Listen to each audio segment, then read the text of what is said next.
Welcome back to our series on Edmund Burke, the 18th century writer who was very famous for defining the sublime and the beautiful, these aesthetic emotions, which he characterized as starkly different from each other. In this second video, I'd like to talk about how Burke understands the passions, the kind of framework that he uses to then also categorize the sublime and the beautiful. So this is a fairly abstract discussion, and in the next video we'll zoom in specifically to the sublime to understand what the characteristics of the sublime are for Edmund Burke. Jumping ahead a little bit here, here's how Burke defines the sublime at one point in his writing. He says, "Whatever is fitted in any sort to excite the ideas of pain and danger, that is to say, whatever is in any sort terrible," by which he means terrifying, "or is conversant about terrible objects, or operates in a manner analogous to terror," it's a lot of emphasis on terror, "is a source of the sublime. That is, it is productive of the strongest emotion which the mind is capable of feeling." So the sublime is more powerful than the experience of beauty. Now, if we think then about the sublime and the beautiful, we can see that both originate in very simple emotions. So on the one hand, we have pain. Okay, we have pain. And on the other, we have pleasure. So pleasure. And Burke argues that ultimately, pain will give us the sublime and pleasure will give us beauty. But there is a step in between as well. So according to Burke, pain is mostly something that we associate with self-preservation. Okay, so self-preservation. If we are in danger, then we're concerned about our own fate, our own livelihood, or our own life, I guess I should say. Pleasure, on the other hand, is very much associated with society. And Burke talks about two kinds of levels of society. The one is where we love another person, right? Courtship, desire, that kind of thing. And then we also have society in general. So when you're not in love with a specific person, you can love everybody around you. You can have that kind of general relationship with society. And Burke says, yes, we do like to be alone once in a while, but most of us prefer companionship. We like to be with other people. And so it makes sense that this is a pleasurable experience. From here, then, we get to the sublime. So the sublime is in some way related to pain, if you think back to our definition, right? It is fitted to excite the ideas of pain and danger. It's terrifying, and that's how we get to the sublime. On the other hand, beauty is a kind of social experience, oddly enough. And beauty is there to make us fall in love, right? It's almost this kind of planned thing. Burke has these interesting explanations where he seems to feel that this explains why beauty exists, that it allows us to come together because we're drawn to a specific individual, and then also beauty in general makes us appreciate others, admire art together, do all of these kinds of things. Okay, so we have a basic sketch here then of how beauty and the sublime come from two very different emotions. Now, Burke does argue that in between these emotions of pleasure and pain, there is a state of what he calls indifference. Okay, so indifference. And here he departs a little bit from John Locke, the philosopher. John Locke tends to identify or define pleasure as the absence of pain and pain as the absence of pleasure, and Burke is not very satisfied with that. He doesn't like that kind of ebb and flow theory when it comes to the emotions.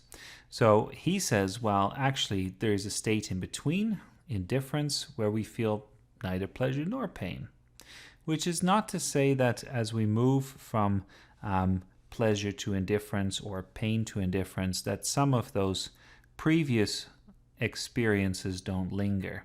For instance, after you've had a pleasurable and enjoyable time, you might still have this kind of tranquil feeling afterwards, right? And so there's this echo or this lingering effect. Similarly, if you've had a sublime experience, for quite a while after, you may feel sobered, slightly in awe still. So there are some lingering feelings there. Now, as Burke further complicates this picture, and it's going to get fairly complicated here, he does suggest that there are two specific emotions where we're not indifferent, but we're neither experiencing true pleasure or pain either. Okay, so let's sketch these out. And when it comes to pain, actually let's not use a pink color here. Let's go back to blue maybe. So when it comes to pain, he says there is this emotion called delight. And delight is what occurs when we experience the absence of pain, but we're very conscious of it in a sense. And as it turns out, that's exactly what the sublime will be. It's much later in his long essay on the sublime and the beautiful that Burke finally kind of really spells it out, that actually the sublime is not directly a form of pain, it's actually more a form of delight, which again is the absence of pain. We're aware that we're not experiencing pain. There's some distance between us and pain and danger and suffering, and that's why we can find such delight and enjoyment in it. So delight then is a tricky kind of thing. It seems actually more like a pleasure, the pleasure of not experiencing pain, and yet it's not a positive pleasure either. And by positive we mean kind of a pure pleasure, the real deal. So hard to define, but I think you can probably see what's going on here. So the sublime is a form of delight, which is a kind of pleasure, but not a positive pleasure, and it's the absence of pain. And we can actually say the same thing for pleasure. When we lose pleasure, we can experience grief. And as it turns out, grief, according to Burke, we might think it's pain, but actually some of us indulge our grief. When we lose a loved one, we might write an elegy, for instance, if we're poets. Most of us wouldn't, of course. But if we were to indulge that grief, we would actually experience pleasure. So grief is the loss of pleasure, and yet there is an element of pleasure still there. Okay, so it's getting a little complicated here, but as you can see, Burke is trying to, as much as possible, stick with two simple emotions, two simple aesthetic experiences, beauty and the sublime, and yet as he has to deal with all of these complications, the picture gets a bit messier. The other thing we can kind of talk about in more detail is the social passions and the social aspect here. So we've mentioned beauty, but there are these other kinds of passions and emotions as well. An example would be lust and love, right?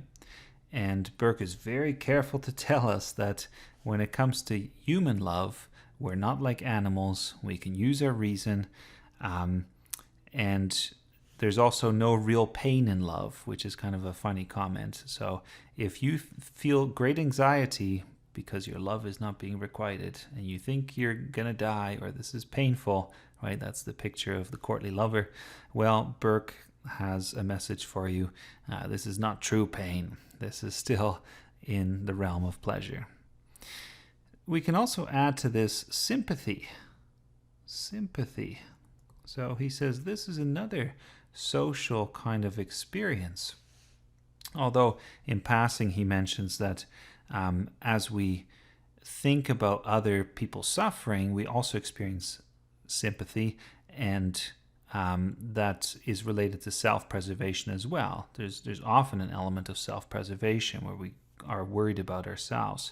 And in that sense, sympathy can also be sublime.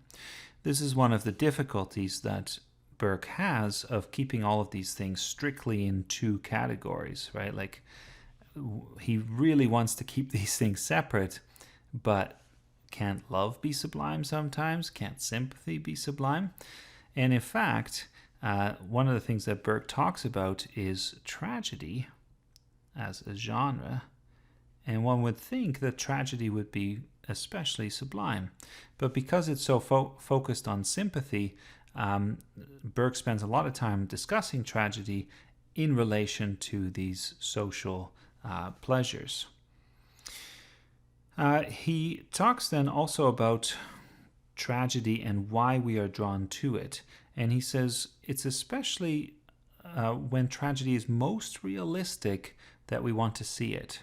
And he gives the example of how if there's a play going on, think of Hamlet or something like that, and the crowd hears that a criminal's being executed next door, everybody would leave the theater and they would want to go see the real thing.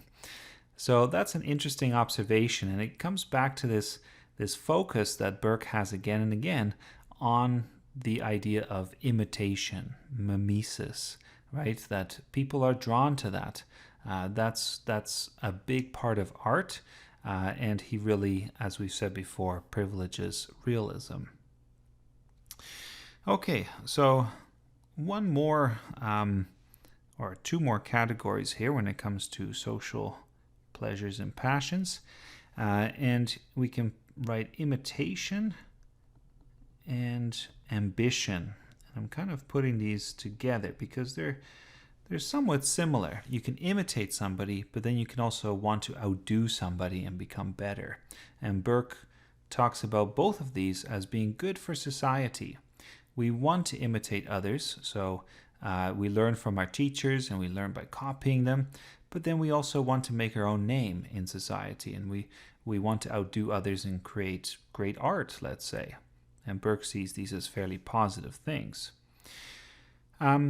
Imitation, then, is very important for art, and as we've just said, mimesis is crucial in creating a sense of realism.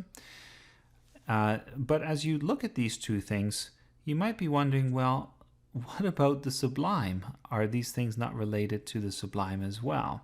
And I think that's a very interesting question to consider. And I'll just kind of write a dotted line here with a question mark. How do these things relate? For instance, if we think of the idea of ambition, right? Ambition has a lot to do with power, which is one of the essential features of the sublime for Edmund Burke. And in fact, some of the subcategories here of the sublime are admiration and reverence and respect. So if we respect those who are in power because of their ambition, we identify with them, we want to be like them, and maybe even outdo them, then we might say that ambition is also sublime. A good example here would be a character like Milton Satan. Milton Satan, despite all odds, has the great ambition to overpower God and rebel against him. And in fact, the Romantics later would say that Satan in Milton is the real hero of the poem. So from that perspective, one would say, well, ambition is not just a social virtue. It also seems to fit with the sublime. So you can see that this is starting to get a little bit complicated, and I'm doing that on purpose because I'm trying to point out that in many ways Burke tends to simplify.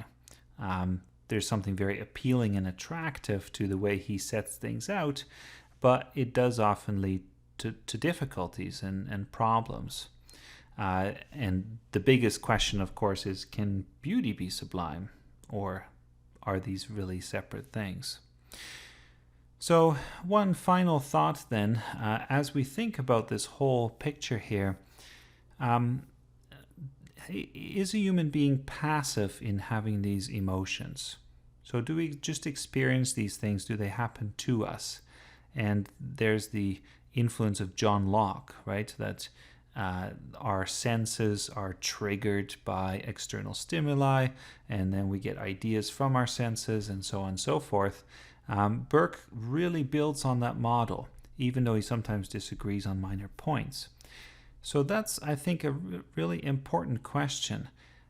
Is a human being just responding passively, and beauty and the sublime, these things hit us, we experience them, and we cannot really reason about them?